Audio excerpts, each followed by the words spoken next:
علامہ اقبال علیہ رحمہ فرماتے ہیں کہ میں گھر آیا اور ہمارے گھر کے سامنے ایک سائل کھڑا تھا.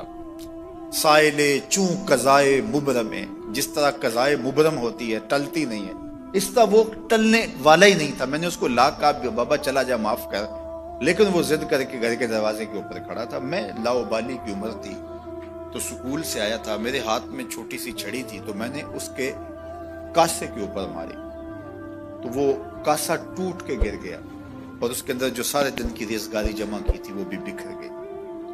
تو کہتے ہیں کہ وہ ریزگاری اکٹھی کرنے لگا اور میرے والد شیخ نور محمد اندر سے کہیں دیکھ رہے تھے تو وہ باہر آئے.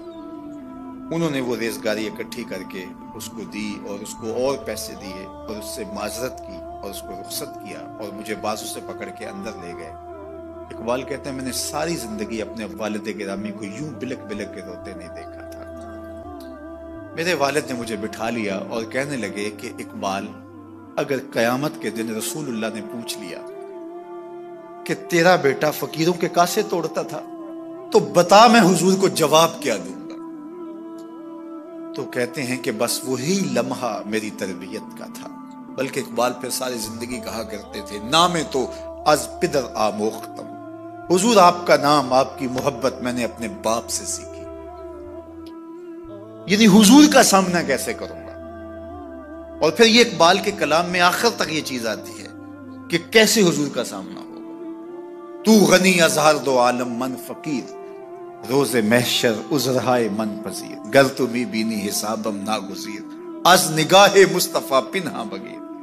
اقبال بھی پھر آخر میں دعا کرتے ہوئے اللہ کی بارگاہ میں عرض گزار ہوتا ہے، مالک تو غنی ہے، میں تیرا فقیر بندہ ہوں، تو مجھے یوں ہی معاف کر دے، میرا حساب نہ لینا.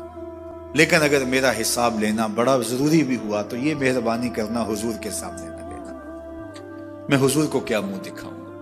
تو یہ فکر ملی کہاں سے؟ یہ باپ کی تربیت سے ملی، یہ ماں کی آغوش سے ملی. تو یہ ماں باپ کی ذمہ داری ہے کہ بیٹا جب کسی کا دل توڑے، جب کسی سے زیادتی کرے تو باپ وہیں اس کا راستہ روکے. اور ایک فقیر کا لاؤبالی پن کے اندر کاسا توڑ دیا اور باپ نے پھر ایسی تربیت کی کہ اقبال ساری زندگی لوگوں کے دل جوڑتا رہا، ساری زندگی بتاتا رہا کہ انسان کی اصل صورت کیا ہوتی ہے. دل نہیں شاعر کا ہے کیفیتوں کی رستخیز، کیا بتاؤں کہ درون سینہ کیا رکھتا ہوں میں، در غم دیگر بسوزو دیگر آرا ہم بسوز، گفت مت روشن حدیث گر توانی دار ہوش، کہہ گئے ہیں شاعری جزویست از پیغمبری، ہاں سنا دے پڑھ کے ان کو پیغام سروش. وہ کہتا ہے دوسروں کے غم میں جلنا اور پھر اس غم کو جہان میں پھیلا دینا، اسی کا نام شاعری ہے.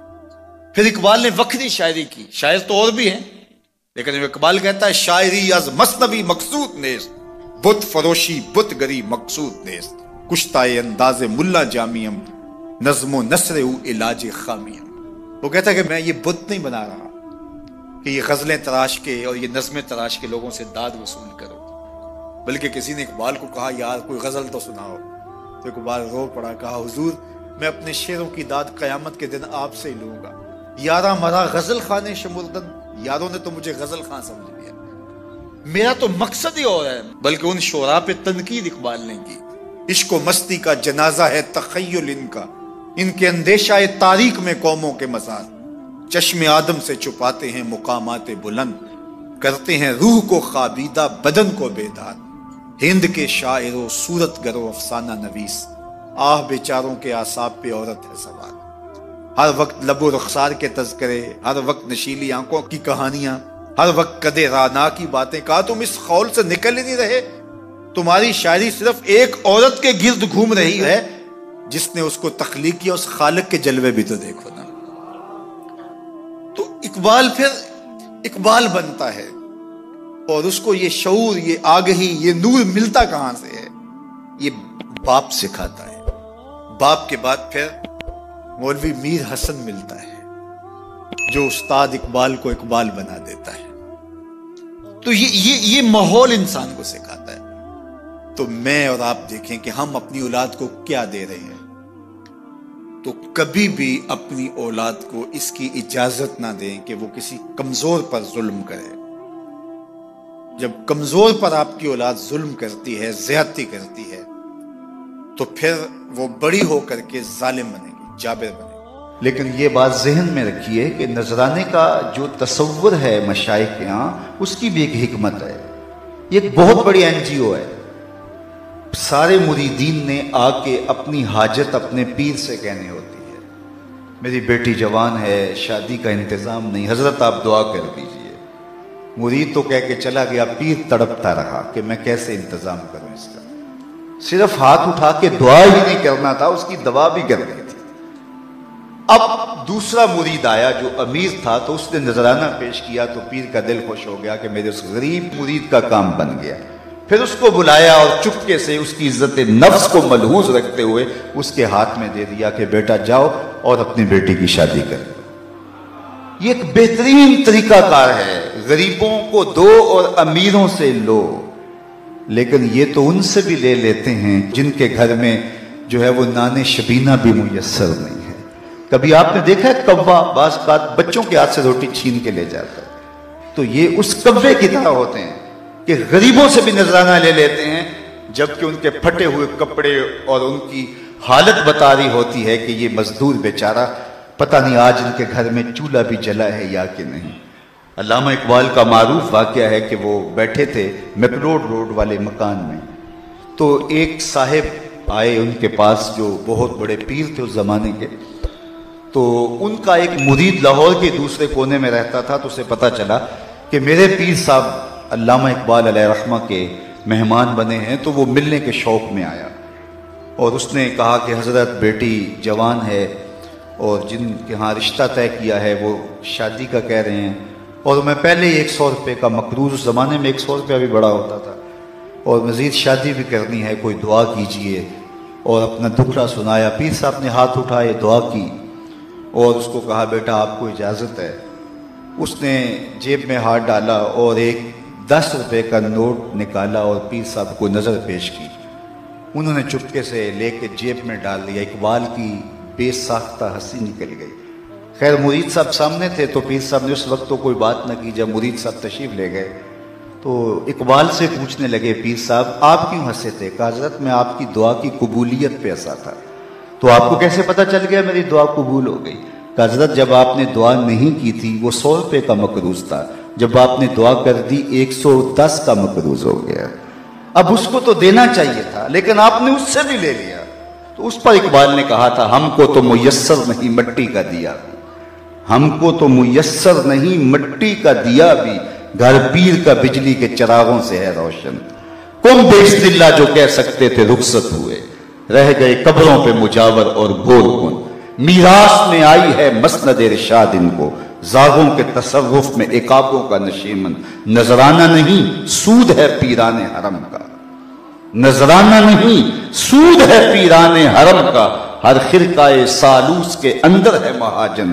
شہری ہو دیہاتی ہو مسلمان ہے سادہ، بتوں کی طرح پجتے ہیں کعبے کے برہمن۔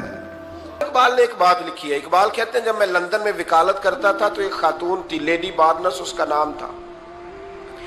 چھوٹے موٹے مقدمات لے کے وہ میرے پاس آتی تھی۔ بی بی ایک ہوٹل چلایا کرتی تھی، اس کا خامن جو تھا وہ فوج میں ملازم تھا۔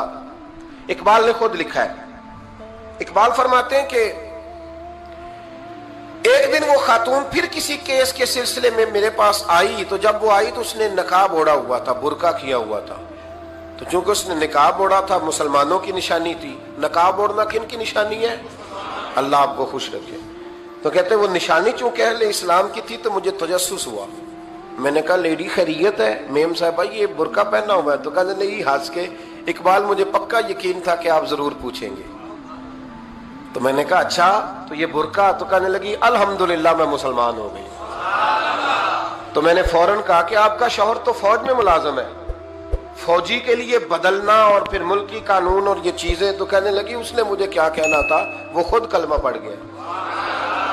تو کہتے ہیں میں اور متجسس ہوا، وہ کیس کی بات کرتی تو میرا تجسس بڑھ گیا۔ میں نے کہا تو کیس چھوڑ یہ بتا کلمہ کیسے پڑھا؟ تو کہنے لگی اقبال اصل بات یہ ہے کہ میں نا بے اولاد تھی، خامد بھی بڑے اچھے پیسے کماتا، میں خود بھی ہوٹل چلاتی، پر ڈپریشن اور ٹینشن اور بلا وجہ کی پریشانیاں جان نہیں چھوڑ. یہ ٹینشن اور ڈپریشن کا نا مجھے عربی ترجمہ کوئی نہیں ملا.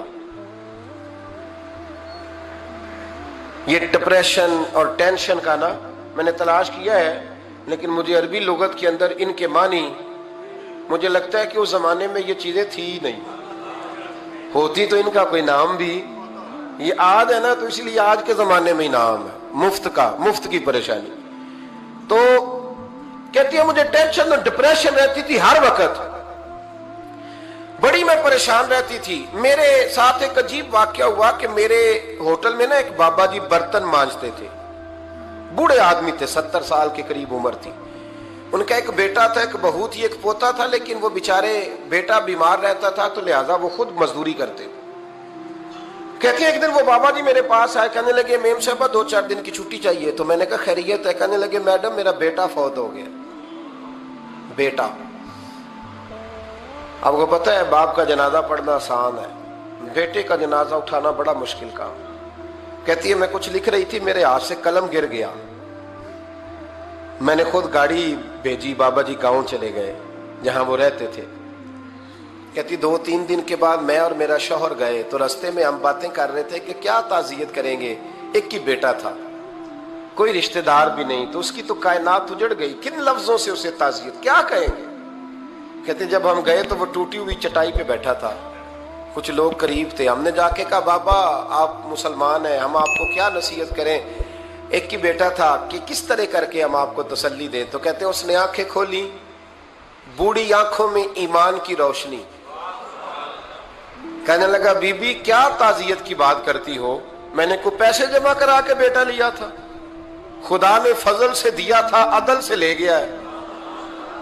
میں اپنے رب کے فیصلے میں بڑا راضی ہوں، اللہ بڑا کریم ہے، وہ لے گیا، اس کا مال تھا.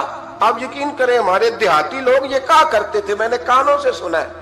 ایک بوڑھے آدمی کا ایک دفعہ بیٹا فوت ہو گیا تو کسی نے اس سے کہا بابا چھوٹی عمر میں بچہ چلا گیا تو مجھے لفظ نہیں بھولتے. کہنے لگے پتر اللہ دی فصل ہے، کچی وڈے تامی ہو دی. سنے آپ نے بھی کبھی یہ فکرہ، کچی وڈے تے پکی لے جائے تے تامی ہے جو ہو دی. تو جب اس کا جی چاہا وہ لے گیا. اللہ اکبر. وہ خاتون کہتی ہے کہ وہ بابا جی سے میں نے کہا کہ چلو آپ 1 مہینے کی چھٹی کر لے. تو کہنے لگا نہیں میڈم میں مسلمان ہوں، مفت کی روٹی نہیں کھاتا، مزدوری کر کے کھاتا ہوں، میں انشاءاللہ 2-3 دن کے بعد کام پہ آ جاؤں گا. کہتے ہیں وہ چند دنوں کے بعد آ گیا. اللہ کی قدرت کے ابھی 2-3 ماہ گزرے تھے پھر آیا.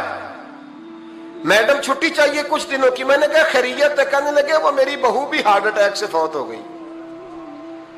کہتے اب میں بھی تڑپ گئی اور عیسائی ہو کہ میری آنکھوں میں آنسو آ گئے. میں نے کہا گھر کا دروازہ بند ہو گیا، اب یہ بیچارہ کیا کرے گا.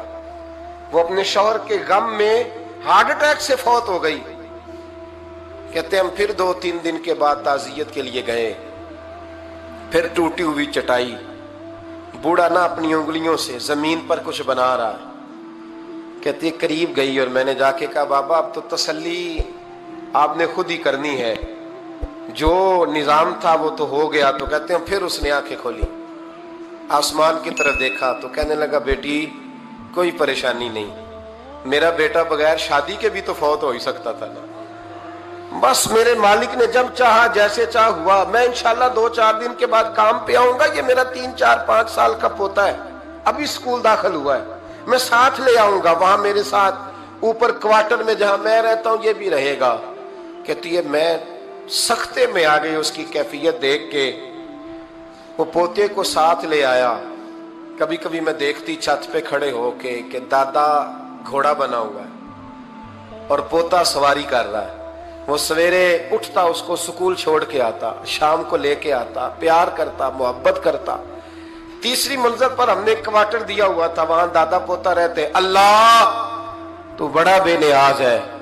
کہتی ہے اقبال ایک دن نا پوتا اوپر والی منزل پہ کھیل رہا تھا، اس کا پیر پھسلا، وہ گردن کے بل زمین پہ گرا. مجھے خبر ہوئی تو میں دوڑی، ایمبولینس منگائی. خون سے لتھڑے ہوئے اس بچے کو دادے نے اپنی گود میں رکھا. اور جب ہم ہسپتال کی طرف گئے تو ہاسپٹل بعد میں آیا، جناب اسرائیل پہلے آ گئے اور کہتے ہیں وہ گود میں دم توڑ گیا.